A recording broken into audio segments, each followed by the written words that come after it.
What if scenarios are a big thing in the One Piece community, right? But why did I never see a what if scenario about what if Luffy was never born? My name is Pyro Primer, and in this series we will go all the way from the East Blue Saga with the Ramen Dawn arc until the Wano arc and see how much our lovely rubbery boy changed the One Piece world. So without further ado, let's get into it. Like I said, what if Luffy was never born? Did you ever think about this? How much did he change in the world?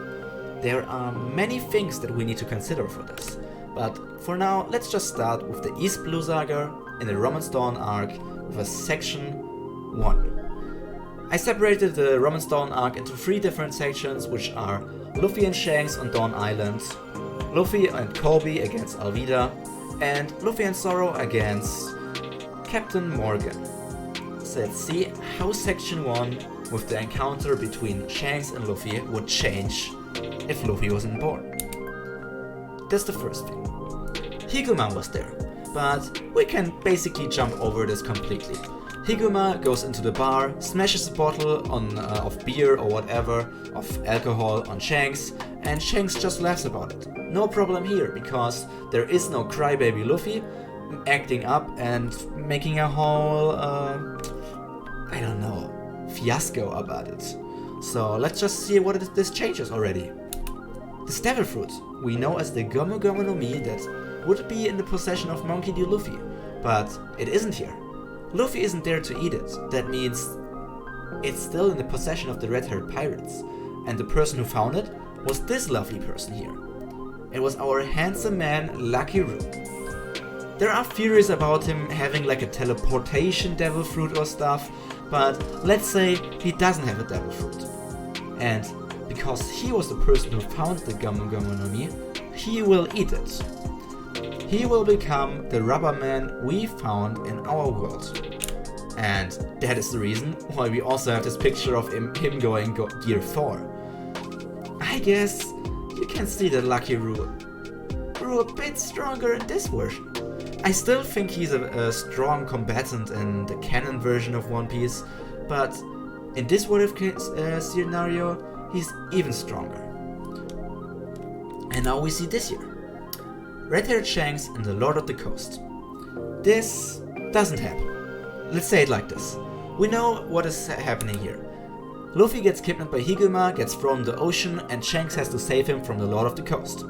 Here, Shanks will sacrifice his arm to save Luffy, but this doesn't happen. Shanks will have both arms and will go on as a completely normal person and won't be disabled. Without Luffy, he will also keep his straw hat. It might also become his signature thing, and he will become red-haired straw hat. I don't know. Let's just keep him as red-haired Shanks. And with both arms, I think Shanks could grow quite a lot stronger, which we will look in this point here, the consequences of everything that's happened up until now. Shanks and his crew will probably all grow stronger, but the people growing the most are Shanks himself and Lucky Roo. Lucky Roo because he got the Gomu Gomu no Mi, he got the potential of, if he's creative enough, that's also a thing we need to think about devil fruits, you can only use them if you are creative enough. So Lucky Roo might be able to go Gear 2nd, Gear 3rd, Gear 4th, but it could have different names. We will leave it at the same names, so it doesn't get too complicated. But Shanks is the person who is a bit more complicated. Shanks had a rivalry with Mihawk. We all know that, right? And there was only one reason their fights stopped, and that was because Mihawk found out that Shanks lost his arm.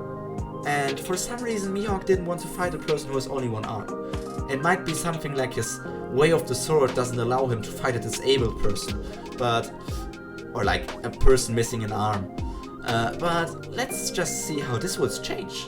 Shanks has both arms, meaning their rivalry would never stop. They would continue to fight over and over again. Maybe Mihawk wouldn't even be a member of the Shichibukai, the Warlords of the Sea.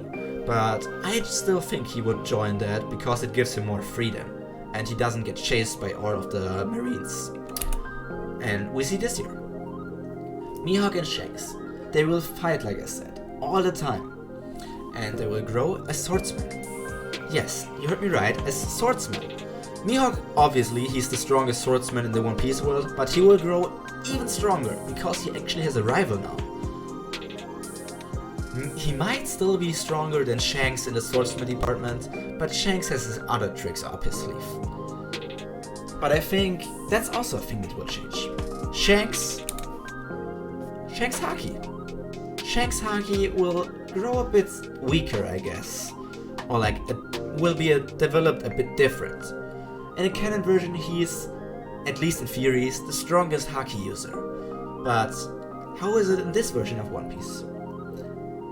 As Rayleigh once said, Haki can become stronger, especially when a Haki user pushes themselves and their Haki to the limit and beyond in battle against stronger opponents. Mihawk and Shanks will push them to the limits over and over again, making their Haki grow limitlessly. If that's possible. I don't know if that's how Haki actually works. But that means that either his Haki is on the same level, stronger or weaker. It depends on how you want to look at the scenario. I think he would be stronger in this version of One Piece than in the canon version.